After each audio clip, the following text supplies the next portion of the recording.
अस्सलाम वालेकुम व्यूअर्स, मैं हूं शाकिर सोलंकी। व्यूअर्स, अपोजिशन जमातों की ऑल पार्टीज़ कॉन्फ्रेंस के हवाले से बात करेंगे कि एपीसी में अपोजिशन ने आखिरकार बड़े फैसले कर लिए हैं। इन फैसलों का जायज़ा लेंगे और जो एपीसी में इनसाइड स्टोरीज़ कुछ नज़र आईं। मैं ख़ुद मौजूद था एपीसी में कवर करने के लिए। सारा दिन 9 घंटे की एपीसी रही है, इसका हाल हवाल शेयर करूँगा। लेकिन डिटेल में जाने से पहले उन दोस्तों से दरख्वास्त होगी जिन दोस्तों ने मेरा चैनल सब्सक्राइब नहीं किया अभी तक या पहली दफ़ा चैनल देख रहे हैं, वो चैनल को ज़रूर सब्सक्राइब करें ताकि आने वाली जो अपडेट्स हैं पॉलिटिकल वो भी आपके साथ शेयर होती रहें। और अगर प्रोग्राम अच्छा लगे तो इसको शेयर भी करें, लाइक भी करें और कमेंट्स भी करें। तो व्यूअर्स, 9 घंटे की अपोजिशन जमातों की एपीसी, मियां नवाज़ शरीफ और आसिफ अली ज़रदारी ने, सबसे पहले आसिफ अली ज़रदारी और फिर मियां नवाज़ शरीफ का लाइव खिताब नशर किया गया। आप दोस्तों ने भी, बहुत सारों ने देखा होगा, तमाम टीवी चैनल्स पर उनका खिताब नशर हुआ। सख्त खिताब था, तारीख़ी खिताब था नवाज़ शरीफ का। जो बातें हम लोग एक दूसरे के साथ काना फुसरी में कर रहे होते हैं, कान में कर रहे होते हैं, वो मियाँ साहब ने टीवी पर आज लाइव बातें की हैं और टीवी चैनल्स ने, मीडिया ने उनको पूरा दिखाया है। ये बड़ी तब्दीली है। आज ये डिस्कस हो रहा था मीडिया में। वहाँ पर जितने भी हम सहाफ़ी रिपोर्टर वहाँ पर मौजूद थे वो भी यही समझ रहे थे कि ये बहुत बड़ी तब्दीली है। एक तसव्वुर पहले ये था कि शायद हुकूमत नहीं चलने देगी, लेकिन मियां नवाज़ शरीफ का ख़िताब चल गया है। ये इत्तफ़ाक़ी नहीं हो सकता। मेरा भी ख़्याल ये है, मेरी भी राय यही है। ये उनको इजाज़तनामा मिल गया होगा, मीडिया को भी, मियां साहब को भी, कि आप बात करें, आपका लाइव जाएगा। मियां साहब और ज़रदारी साहब के बाद फिर बिलावल भुट्टो ज़रदारी और मियां शहबाज शरीफ का ख़िताब जो है लाइव नशर हुआ। उसके बाद मौलाना फजल रहमान की जब बारी आई तो मौलाना का ख़िताब लाइव नहीं दिखाया गया, जिस पर मौलाना फजल रहमान ने पीपल्स पार्टी के साथ एहतजाज रिकॉर्ड कराया अपना। और मौलाना ने अपनी तकरीर में कह दिया कि एक तरफ तो हुकूमत है कि जो हमारी आवाज़ को दबा रही होती है, हमारी आवाज़ आवाम तक पहुंचने नहीं देती, लाइव नशर नहीं होने देती, हमारे लाखों के, मिलियंस के जो जलसे होते हैं, मार्च होते हैं, वो मीडिया नहीं दिखा रहा होता हुकूमत की वजह से, हुकूमत के दबाव की वजह से। आज एपीसी में पीपल्स पार्टी वालों ने भी, एपीसी वालों ने भी हमारी आवाज़ आवाम तक पहुंचाने से रोक दी है। ये उन्होंने, इस पर मैं अपना एहतजाज रिकॉर्ड कराता हूँ। ये मौलाना ने क्लियर कहा, उनको एहतजाज का लफ्ज़ यूज़ किया। और मौलाना को फिर शेरी रहमान और मरियम औरंगज़ेब आई। शेरी रहमान ने आकर मौलाना को कहा कि मौलाना ये लाइव जा रहा है। तो बहरहाल फिर बिलावल भुट्टो ज़रदारी ने भी उनको यकीन दहानी कराई कि आपका सोशल मीडिया पे लाइव जा रहा है। तो मौलाना ने एहतजाज किया था और मौलाना ने सख्त मौक़िफ़ अपनाया था कि पीपल्स पार्टी सिंध असम्बली को तहलील करे और हम तमाम जमातों को कौमी असम्बली से इस्तीफ़े दे देने चाहिए, तमाम असम्बलियों से इस्तीफ़े दे देने चाहिए और नए इंतखाबात में जाना चाहिए। ये मौलाना की अपनी राय थी, डिमांड थी।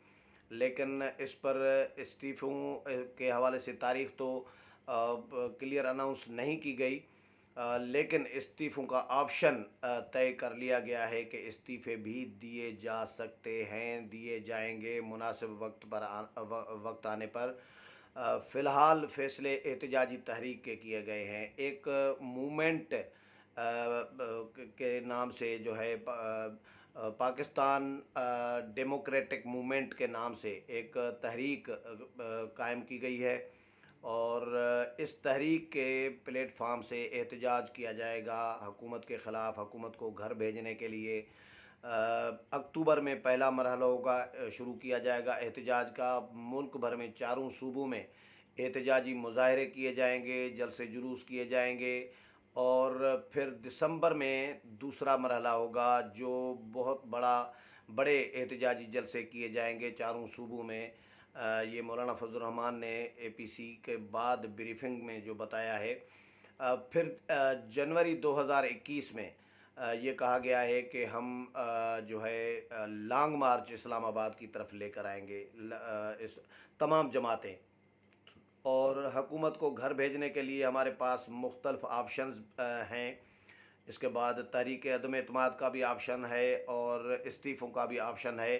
ہم مناسب وقت آنے پر استعفے بھی پیش کریں گے، یہ مولانا نے کہا۔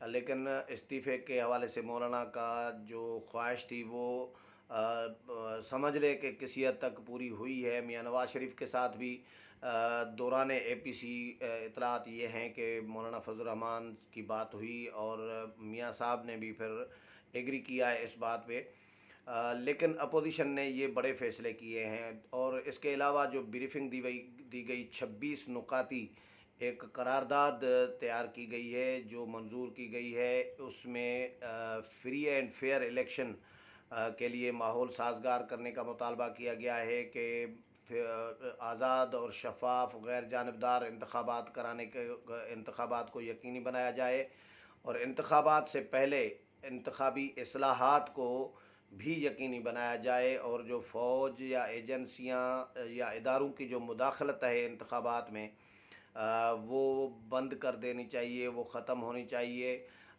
جو موجودہ حکومت کو جنہوں نے سلیکٹ کیا ہے ان سے ڈیمانڈ کی گئی ہے، اسٹیبلشمنٹ سے ڈیمانڈ کی گئی ہے کہ جس اسٹیبلشمنٹ نے موجودہ حکومت کو اقتدار میں لائی ہے، جو اسٹیبلشمنٹ وہی دھاندلی کی بھی ذمہ دار ہے، اور ان کو آئندہ انتخابات میں مداخلت سے اوائڈ کرنا چاہیے۔ یہ مطالبات کیے گئے ہیں۔ میجر جو مطالبات ہیں صدارتی نظام کے حوالے سے مسترد کیا گیا ہے، صدارتی نظام کے آپشن کو، اور یہ کہا گیا ہے کہ ہم مزاحمت کریں گے، بھرپور مزاحمت کی جائے گی اور پارلیمانی جمہوری جو نظام ہے اس کو بچایا جائے گا۔